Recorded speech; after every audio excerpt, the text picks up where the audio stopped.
Here are the stories making news at this hour. I'm Suzanne Lemonnier. A preemptive strike against crime at the start of the holiday weekend. Law enforcement conducts a series of raids to get guns and drugs off the streets of Chicago. Here's Mike Puccinelli with that story. Those raids were conducted by the FBI, the Bureau of Alcohol, Tobacco, and Firearms, and of course the Chicago Police Department.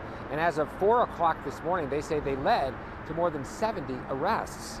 Now, police released photos of the roundup, which began more than 24 hours ago, and the raids will continue through the rest of the day. So far, though, 71 people have been arrested, 13 guns have been seized, and 2 businesses have been shut down.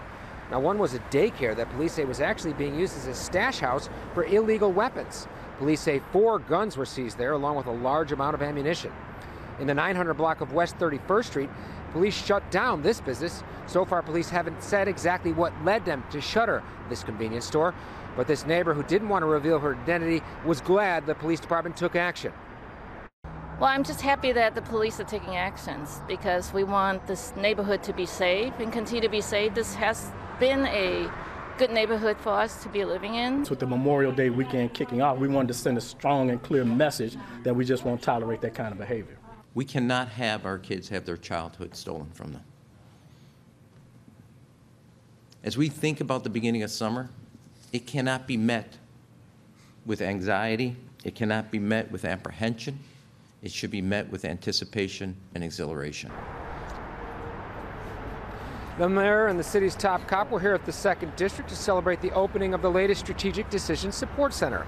They also wanted to announce that 125 new probationary police officers are now hitting the streets. Also, 1,000 extra officers will be patrolling the city in the lead up to Memorial Day compared to a typical weekend in Chicago. And the Strategic Decision Support Centers are now up and running in more than half a dozen police districts.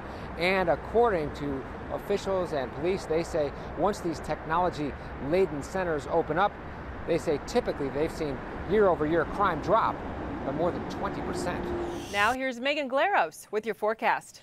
Hey there, everybody. We're looking at 90 for your high temperature out there today. It's expected to be quite a sunny, hazy, hot, and humid day. With that, we may have a few storms sparking up. Those could happen for us into the latter half of the afternoon into the evening. We don't expect it to be widespread, more isolated. Now 89 degrees on Saturday, same kind of deal. That'll go through the day, but I'm not expecting it to be anything really fierce. Sunday and Monday, we expect highs in the upper 80s, low 90s, and it is going to be very warm all the way through Memorial Day. Should be dry though on Sunday and Monday. The hottest day of the holiday weekend will be Sunday.